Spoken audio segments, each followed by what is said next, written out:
GM, I have a way of capturing people in that the guy comes off the street and he gets a job and he's making more money there than he ever made in his life before, you know. And so at first it's a real shock. He got a lot of extra money. But you watch TV, you hear the radio, how they advertise, you got to have this, you got to have that, you know. And pretty soon, you know, this dude's out, he's spending like Mr. Millionaire, you know. And then if you work at Lordstown, that's instant credit, you know. You got credit, and pretty soon they're charging all kind of stuff. I've got a guy that works with me. He's been married for 1 year. He bought a $16,000 home, and with the interest and everything on a 30-year loan, it's costing him $48,000. And then he had to borrow $2,000. He had to borrow about $1,000 for his car, and then he had to buy his wife she's got furniture payments, and washer and dryer, and then they got a little baby on top of all that. He got about 30-some fish too. He says he's got 38 dependents. He's got to have all the money he can get. In the last few years, there has been increased attention paid to the problems of alienation and dissatisfaction in the workplace. Foreign competition, consumer disenchantment, and greater publicity have intensified this concern. In particular, the automobile assembly line, with its highly routinized work pattern and its Army-style organization, has been seen as a classic, though perhaps extreme, example of what might cause this alienation and dissatisfaction. Many of these problems have occurred at the General Motors plant here in Lordstown, Ohio. GM's plant here, which opened in 1966, has one of the fastest moving assembly lines in the world, running now at over 100 cars an hour. In 1972, there was a widely publicized labor management conflict here. GM wanted more cars with a smaller labor force, stating that these were legitimate economies derived from merging two operating divisions of GM into one at the Lordstown plant. The union countered that its members simply could not keep up with the pace of the new work standards. When the dispute was over, after a 3-week strike, GM was running the line at over 100 cars an hour, and despite this substantial increase in the speed of the line, the union local president claimed that the union had successfully won all of its demands. But how do the people on the line feel about all this? And what's the quality of the car that comes off such a line? This film is an attempt to show you something of what it's like to work on an automobile assembly line. Overall, I came from a low-income area, city, up here to better myself, and I've been working at General Motors, and it has been a great benefit to me economically. I have a better home now. I have a better car. My wife has been able to get an education where we were at before, but the economical situation we were in, with all the wage I could make, we couldn't do this. How do you feel after you finish a day's work? I'm usually pretty tired. After 10 to 11 hours, anyhow. Because I'm on my feet all day long. When lunchtime, we don't get to sit down. Of course, we get a break morning and afternoon. But other than that, we're on our feet continuously, and the line goes continuously, and you have to keep up with it.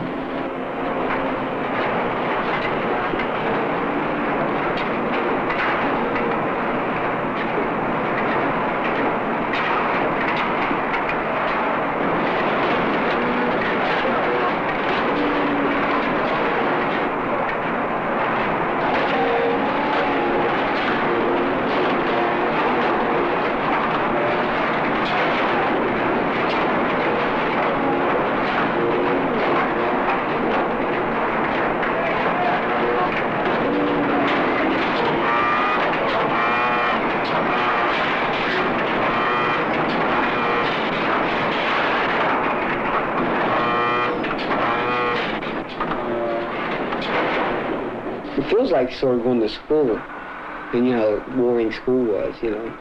It's just the way that people do their jobs sometimes.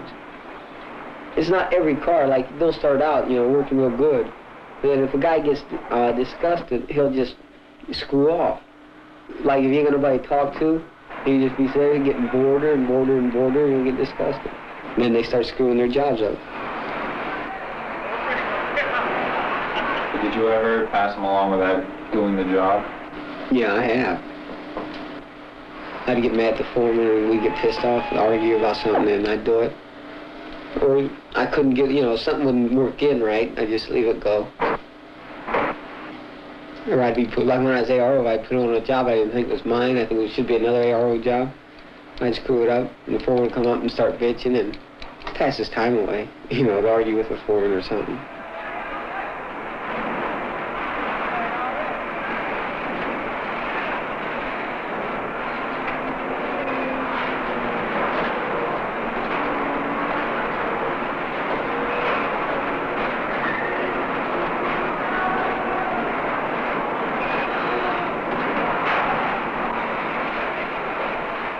Your attitude all depends upon the area you work, whether your job is strenuous, easy, or what type of relationship you have with your foreman. You know, that's where you get all your, you know, your hassle right there, from the hardness of your job and harassment from the company.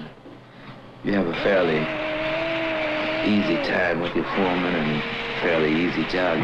You know, you can't complain too much because so many other people have a hard way to go out there. You ever been disciplined? Oh yeah. In fact, I just got a reprimand for being late too many times. My wife, she works day turn, and I babysit in the daytime, and I hardly ever get a chance to see her or talk with her during the week. And we have to get together each day for a period of time and try to iron out this, that, and the other.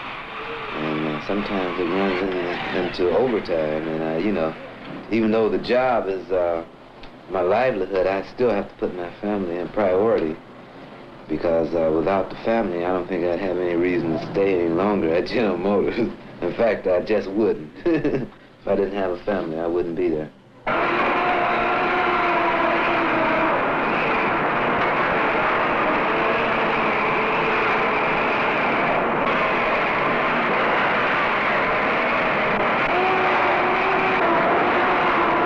Thing out of the plant, which we haven't got into at all, is the fact that the plant kind of runs on fear. The whole plant runs on fear. Everybody's scared from the top down. The top guy in that plant's scared of somebody in Detroit, you know, and the guy below him scared of him, and man, it comes right down to the foreman, and the foremen are scared to death. And when they're scared to death, they really put the heat on, you know, the people. And the people are scared to death because they're afraid to lose their job. You guys know how assembly plants are. And like we're working in 10 hours a day. And like the place will drive you nuts. The place will drive you crazy. If you work 10 hours a day straight, you know, with taking your regular breaks and stuff, after a while, it'll really get to you and it'll start eating you up. What people do try to combat that. Your only chance in a place is to double up on the job, which means there's two people, you and somebody else, and you each have your own job. What you try to do is one person tries to do both those jobs by himself, and like he'll do that for a half an hour, and then they'll switch off, and the other guy will do the job for a half an hour.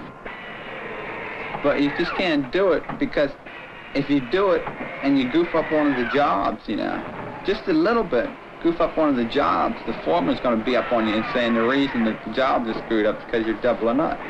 Well, I found out that we can put out better quality because we have to concentrate so hard on getting every one of those jobs and doing them so fast that you're not gabbing or, you know, half asleep. Your muscles are toned and you're tense, and, you know, and everything's working. It's jiving fast. And so you can do a better job. Like on our job, you know, we got 4 guys that did a job, and we take the 2 bolts in the belt and we go in and shoot them, and they got to be so much torque, you know, the gun, and then your capman hang them up. And so what they got doing now to keep the foreman off their ass so they can double up they crank them in, you know. If they cross-thread one, instead of shipping it down for repair, they just crank it on in. See, if they're cross-threaded and they're not in right, you can feel it when the cap covers because it's real tight on top of the bolt that's cross-threaded. And so they crank them on down, and then that cap's not tight up there, you know. And they can get it covered up. I've seen some atrocious bolts covered up, I'll tell you that. But the foreman, he goes along with it, see. See, the guys are doing it because they're trying to keep the foreman off their ass because they want to double up. Well, the foreman, in turn, he's trying to keep the general foreman off his ass, so he tells the guys to go ahead and do it, he says, you know, go ahead and do it. So then the repair isn't so heavy, makes his line look better, and then it keeps the general foreman off of his ass, you know? And it can work right back on up to the top, you know. The place is, that's the way it is. It's everybody's scared of everybody else, you know.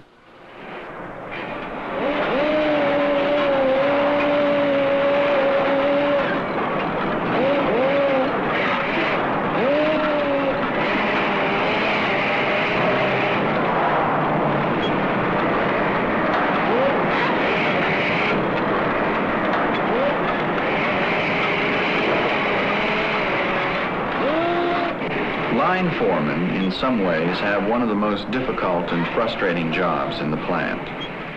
They're caught between the demands of their supervisors and the resistance of the people on the line. Parker Terry was hired off the line, trained by GM, and then he went to work as a foreman for 18 months. He then quit and went back on the line. And then this is when I really found out how underhanded the salary personnel and their dealings, because this time they accepted me to go to their schools and all this type of job. Their schooling of what they wanted you to do and how to conduct these brainless idiots out on the line, these people that function mechanically. You know, anybody can do a job that these idiots we got down there, you know. Train a monkey and we can send them down. This is the type talk they gave to show me that I was better than this guy that worked on the line. And things would happen like, that comes to mind right off the bat. We had one little fellow that worked under me. He had 10 or 15 jobs. They had fired him from Fisher Body to Chevrolet, back to Chevrolet. He just couldn't do a job. So finally they put him in maintenance. They felt like sweeping the floors, maybe he could do this.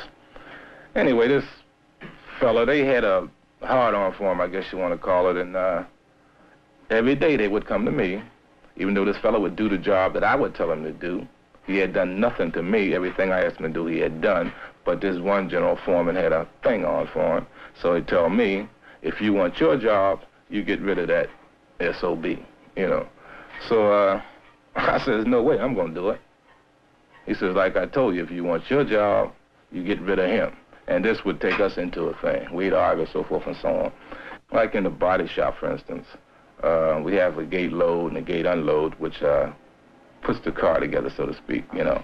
And these big loaders weigh about 4,000 pounds apiece.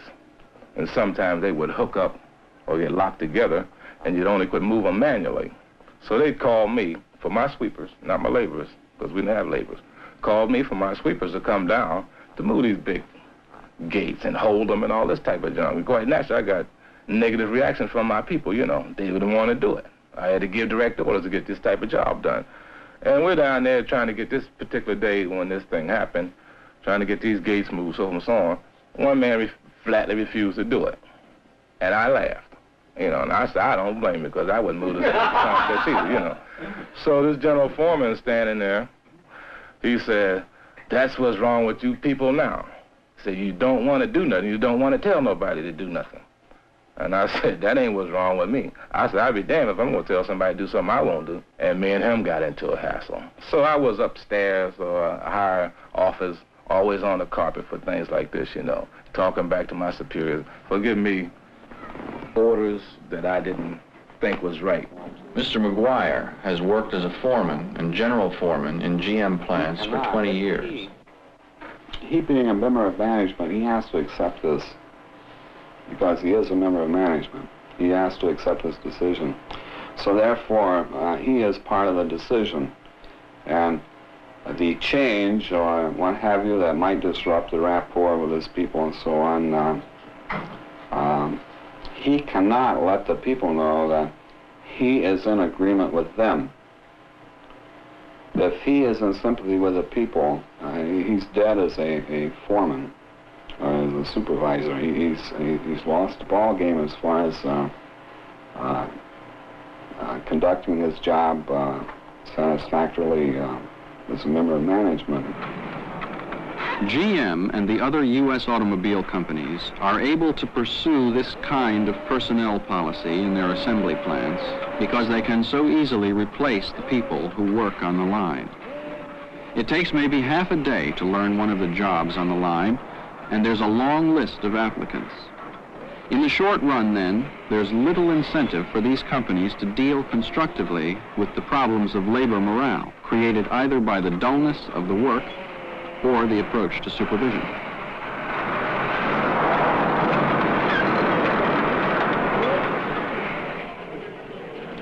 Give your membership cards out, please.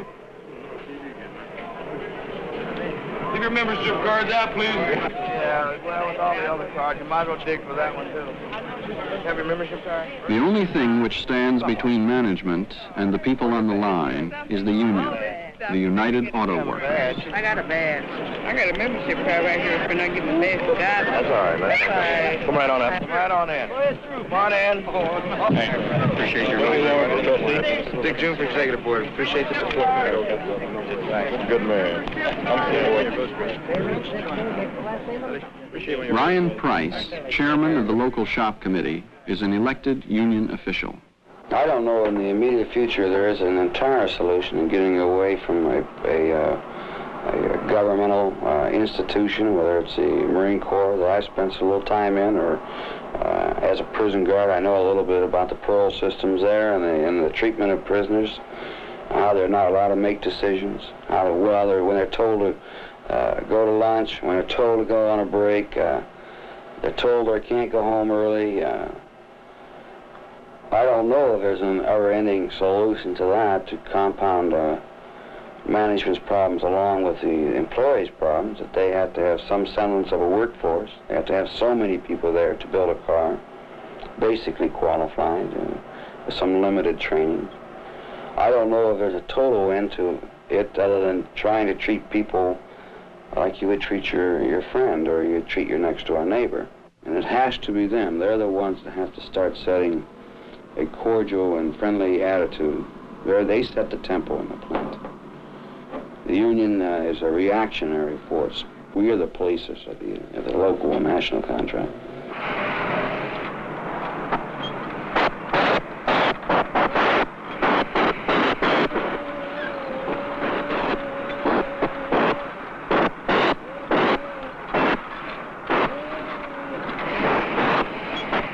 The only legal means people on the line have to deal with complaints about unsafe working conditions, speed-ups, and harassment is the grievance procedure.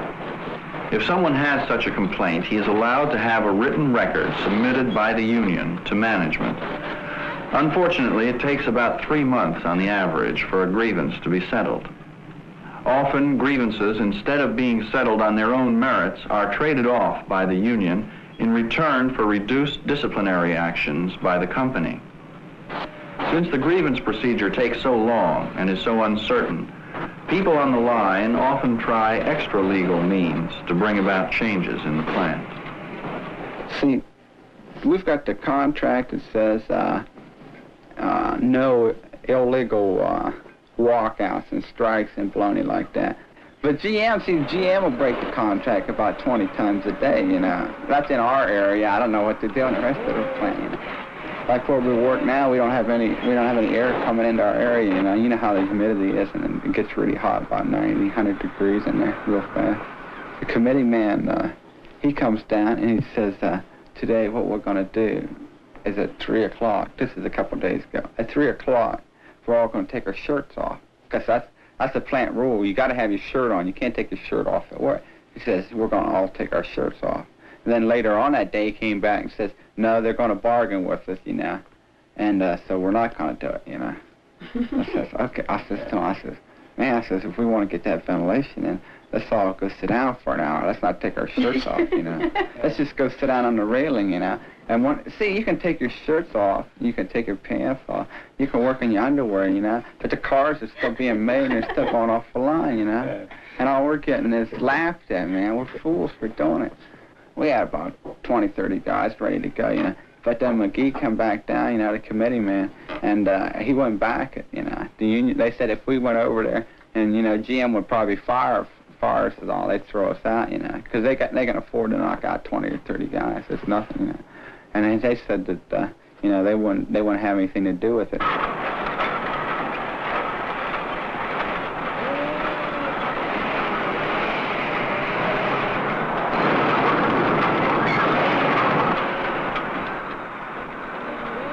The skilled trades are responsible for installing, modifying, and maintaining all the machinery in the plant. Because the skilled trades are highly skilled and not easily replaced, they are much better able than people on the line to resist management demands which they believe to be unfair or a threat to the rights they've already won.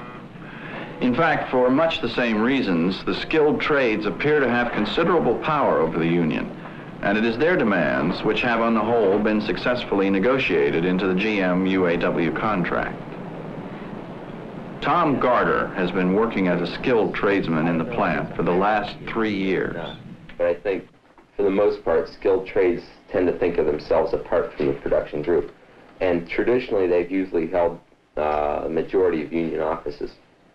Or at least, if they're not all skilled trades, they're non-production workers. They might be janitors, or there might be machine cleaners, or die setters, or something that's non-skilled. But still, it's separate from the production workers. Your real force in the union is your production workers, but you can't get as many of them to participate traditionally in the union process. From the dealings that I've had with the union in salary and as an hourly worker, I think they kind of work hand in hand. You know, one hand washes the other. For instance, in our skilled trade department, for 6 years we've been fighting to get this department equalized. You know, the union, you know, the pressures that they could put on management to instill some blacks or minority type people into these skilled trades, they haven't exercised it. They really haven't done anything about it. You know, they come up with an agreement that long as 10% of a certain group has a minority in it, everything's okay. So what they do, management and union gets together, they break a 20-man group into a 10-man group, you know, and they put one black in, for instance. So that's your 10% of 10 people, right? This type of thing, you know. Union goes along with this. And then when the black guy gets into the group, wow, you know, the carcass there, the skilled trade carcass, they won't show him anything, you know. They won't teach him nothing. The union won't put pressure on them to do this, you know, to show this guy, you know, teach him, you know. So you get guys that say, hey, how come you won't go into skilled trades? Hey, man, it's too much headache, you know. No, but then they put this label onto the union to tell you this. The reason why we can't get a black guy is because he's too lazy. We started burning incense on the line, and the foreman and the general foreman, the first day we were burning it, he walked by, man, and they started smelling everywhere. Yeah, there was a fire or something, and I think it was patchouli or something. And we started burning that. We bought these little burners, and we were burning the incense. And like we were reading a little bit, because that was before the no reading rule came in.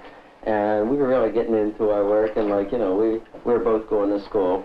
And these guys would walk by and they'd smell it, and they'd start looking around and smelling real hard, man. Like you could see their nostrils even flaring a little bit. And they'd start smelling, and then finally they found out we were burning it. And so before you knew it, they had 3 or 4 foremen over there. They had 3 committeemen. They had the guy from safety, and they had a guy from labor relations. And like it was sitting there, and like it was sitting in the incense holder, and everybody was standing around looking at it. They were all looking at it. What's it gonna do, you know? Assembly line work is certainly monotonous and repetitive. Equally certainly, the auto industry's approach to supervision makes a difficult job worse. The result is that people are disgusted, depressed, angry, or indifferent, each according to their individual natures. Most would like to quit. A few are quite satisfied. According to U.S. Labor Department statistics, over 1/3 of the people who work on automobile assembly lines quit or are fired every year. This remarkably high turnover has been constant in GM plants and the auto industry generally for over 30 years. People have always hated the conditions of assembly line work. We asked Robert Guest, professor of business administration at the Amos Tuck School, Dartmouth College, to comment on the film. General working conditions in the sense of better ventilation, cafeteria facilities, and that kind of thing, we find there have been marked changes.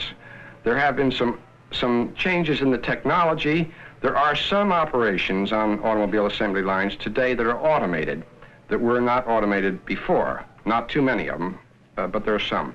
But my overall impression, as I hear these men talk about their jobs, and as I look at my own data from a major study which Professor Udy here at Dartmouth and I just recently conducted of some 200 workers, the basic impression I have is that these men today are not talking very differently than the men talked a generation ago when it came to talking about the immediate job itself. And I would have to say that I think this was a reasonable representation of what we know about assembly line workers.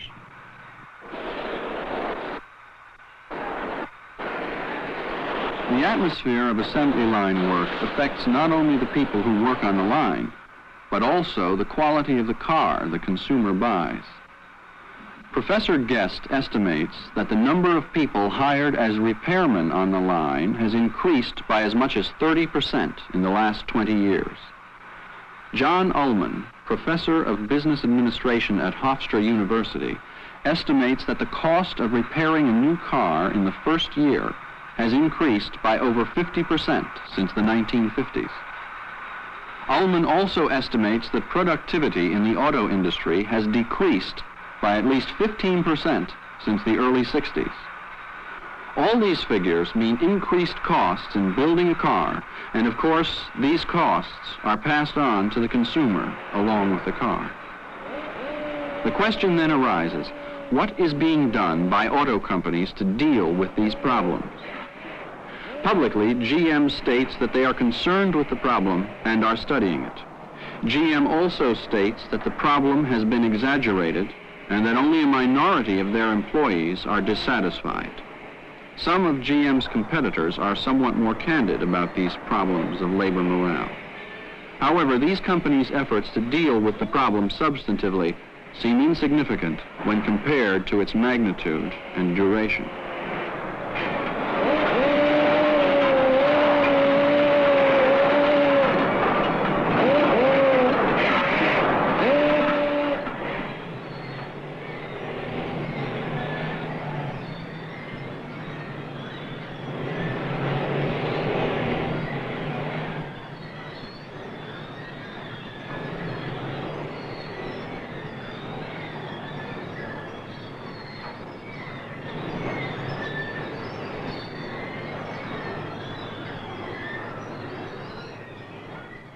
There was a widely publicized labor management conflict here. GM wanted more cars with a smaller labor force, stating that these were legitimate economies derived from merging two operating divisions of GM into one at the Lordstown plant. The union countered that its members simply could not keep up with the pace of the new work standards. When the dispute was over, after a 3-week strike, GM was running the line at over 100 cars an hour, and despite this substantial increase in the speed of the line, the union local president claimed that the union had successfully won all of its demands. But how do the people on the line feel about all this? And what's the quality of the car that comes off such a line? This film is an attempt to show you something of what it's like to work on an automobile assembly line. Overall, I came from a low-income area, city up here to better myself, and I've been working at General Motors, and it has been a great benefit to me economically. I have a better home now. I have a better car. My wife has been able to get an education where we were at before, but the economical situation we were in, with all the wage I could make, we couldn't do this. How do you feel after you finish a day's work? I'm usually pretty tired, after 10 to 11 hours, anyhow. Because I'm on my feet all day long. That's, in lunchtime, I don't get to sit down. There has been increased attention paid to the problems of alienation and dissatisfaction in the workplace. Foreign competition, consumer disenchantment, and greater publicity have intensified this concern.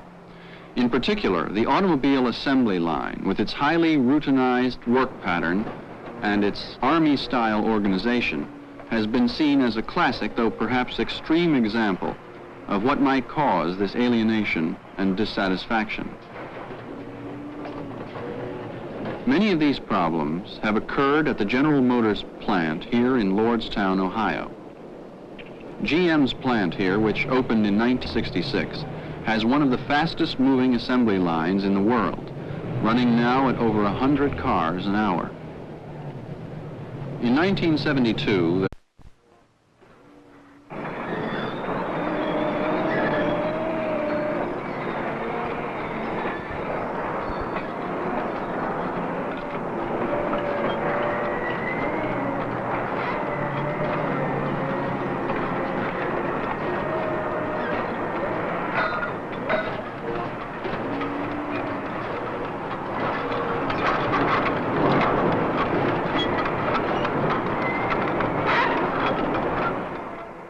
GM, I have a way of capturing people in that the guy comes off the street and he gets a job and he's making more money there than he ever made in his life before, you know. And so at first it's a real shock. He got a lot of extra money. But you watch TV, you hear the radio, how they advertise, you got to have this, you got to have that, you know. And pretty soon, this dude's out, he's spending like Mr. Millionaire, you know. And then if you work at Lordstown, that's instant credit, you got credit. And pretty soon they're charging all kind of stuff. I've got a guy that works with me. He's been married for 1 year. He bought a $16,000 home, and with the interest and everything on a 30-year loan, it's costing him $48,000. And then he had to borrow $2,000. He had to borrow about $1,000 for his car, and then he had to buy his wife she's got furniture payments, and washer and dryer, and then they got a little baby on top of all that. He got about 30-some fish too. He says he's got 38 dependents. He's got to have all the money he can get. in the last few years,